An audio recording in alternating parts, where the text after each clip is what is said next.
آپ مسجد میں بیٹھے تھے تو آپ نے فرمایا اس دروازے سے ایک جنتی آنے والا ہے. تو ایک انصاری صحابی مدینے والے، وہ اتنے نامعلوم ہے کہ ان کا نام کسی حدیث میں نہیں آیا. ان کے ہاتھ میں جوتا تھا اور داڑھی میں وضو کا پانی تھا. وہ آ کے بیٹھ گئے، کسی نے بتایا بھی نہیں کہ تیرے بارے میں اللہ کے نبی نے یہ کہا. اگلے دن آپ اسی مجلس میں تھے تو آپ نے فرمایا اس دروازے سے ایک جنتی آ رہا ہے. تو وہی صحابی جو کل آئے تھے وہ اسی شکل میں، جوتا ہاتھ میں، داڑھی کا وضو کے پانی سے وہ آ کے بیٹھ گئے. تیسرے دن آپ نے فرمایا اس دروازے سے ایک جنتی آ رہا ہے، پھر وہی صحابی.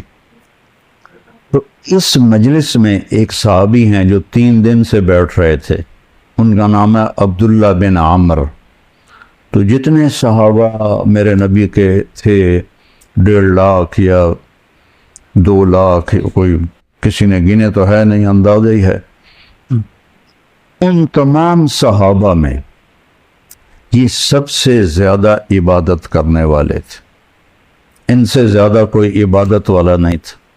ساری رات تہجد پڑھتے تھے، سارا دن روزہ رکھتے تھے، اور 24 گھنٹے میں ایک قرآن ختم کرتے تھے. یہ کسی میں طاقت نہیں تھی. ان کے باپ نے شادی کی تو بیگم سے کہنے لگے میں 2 نفل پڑھ لوں، اور نماز کی نیت باندھی اور چل سو چل کئی گھنٹے گزر گئے. تو اس کی بیگم نے کہا اس کو تو لگتا ہے میرا خیال ہی کوئی نہیں. اس نے بھی وضو کیا اور اس نے بھی پیچھے نماز کی نیت باندھ لی. تو جب صبح فجر کے بعد باپ نے پوچھا عمرو بن عاص رضی اللہ عنہ، بیٹا رات کیسے گزری؟ کہا جی الحمدللہ نفلوں میں گزری. کو تیرا ستیہ ناس ہو، میں نے تیری شادی اس لیے کی تھی کہ تیری رات نفلوں میں گزرے. جا کے اللہ کے نبی کو شکایت کی انہوں نے کہ اس کا یہ حال ہے. تو وہ اس لیول کی ان کی عبادت تھی. ان کو خیال آیا یہ مجھ سے زیادہ عبادت کرتا ہے. 24 گھنٹے تو سارے میں نے فل کیے ہوئے ہیں، تو اس کے 25 گھنٹے ہیں، تو میں دیکھوں گا وہ کیا کرتا ہے. تو اگلے دن وہ ان کے پاس چلے گئے اور کہنے لگے چچا جان میرے ابا مجھ سے ناراض ہیں، تو میں 2-3 دن آپ کے پاس گزار لوں؟ ان کا بیٹا بالکل ضرور آ جاؤ. تو وہ اب عشاء کے بعد وہ جلدی سے انہوں نے چادر اوپر لی اور اس میں تھوڑا یوں سوراخ بنا کے نا ان کو دیکھنے لگے کہ اب یہ کیا کرشمہ کرتے ہیں. وہ ساری رات کا لمبا سجدہ کریں گے یا ساری رات کا رکوع کریں گے یا ساری رات روتے رہیں گے، کیا کریں گے؟ تو ایسے دیکھ رہے. وہ آئے اور سونے کی دعا ہے رات کی، اللہم بسمک اموت و احیا. انہوں نے دعا پڑھی اور تھوڑی دیر بعد ان کے خراٹے شروع ہو گئے. اب یہ انتظار کر رہے کہ ابھی اٹھیں گے، حتیٰ کہ فجر کی اذان ہوئی اور یہ انتظار اور وہ اذان پہ اٹھے. تب یہ حیران پریشان ہو گئے کہ یہ چاچے نے تو 2 نفل تہجد بھی نہیں پڑھے، تو جنت کی بشارت کہاں سے مل گئی؟ اب اللہ کے نبی کی بات بھی غلط نہیں ہو سکتی. اور آگے چاچا جی کا بھی عمل کوئی نظر نہیں آ رہا، ساری رات سوتا پہ ہے. تو ان کا اچھا ایک رات اور دیکھوں گا. اگلی رات عشاء کے بعد انہوں نے وہی کام کیا، چادر اوپر لی اور ایسے کر کے بیچارے کتنے تھکے ہوں گے، یوں کر کے دیکھ رہے. وہ آئے اللہم بسمک اموت و احیا اور او گئے. وہ ساری رات سونے میں گزار دی. فجر کی نماز اذان پہ اٹھے. اب ان کی حیرت اور بڑھ گئی کہ اس زمانے میں تو منافق تہجد نہیں چھوڑتے تھے، تو ان کو تو جنت کی بشارت ملی پڑی ہے، یہ تہجد بھی نہیں پڑی اور جنت کی بشارت. اچھا ایک رات اور دیکھوں گا. پھر تیسری رات وہی تماشا انہوں نے کیا، انہوں نے بھی وہی تماشا کیا، سیم انہوں نے اپنی سونے میں رات گزاری، یہ ان کو چیک کرنے میں لگے رہے۔ آخر سے اذان پر وہ اٹھے تو یہ بول پڑے، کہنے کہ چاچا سچی بات یہ ہے، میری کوئی اپنے ابا سے لڑائی نہیں تھی، میں نے 3 دن تیرے بارے میں مسلسل سنا کہ ایک جنتی آ رہا ہے، ایک جنتی آ رہا ہے، ایک جنتی آ رہا۔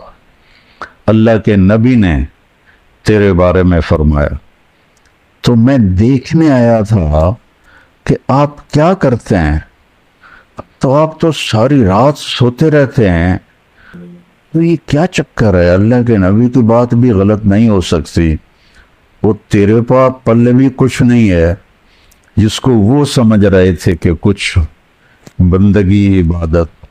کہنے لگے بھتیجے یہی ہے جو تو نے دیکھا ہے، اور میرے پاس کچھ بھی نہیں ہے۔ تو وہ نہ بوجھل قدموں سے واپس، چونکہ وہ 2 چیزوں کو آپس میں جوڑ بٹھانا ان کو نظر نہیں آ رہا کہ ادھر جنت کی بشارت ہے، ادھر ساری رات کا سونا ہے۔ جب میں نے پہلے بتایا کہ اس زمانے میں تو منافق تہجد نہیں چھوڑتے تھے کہ پتہ نہ چل جائے، تو یہ ساری رات سو کے یہ کیسے جنت کیسے مل گئی؟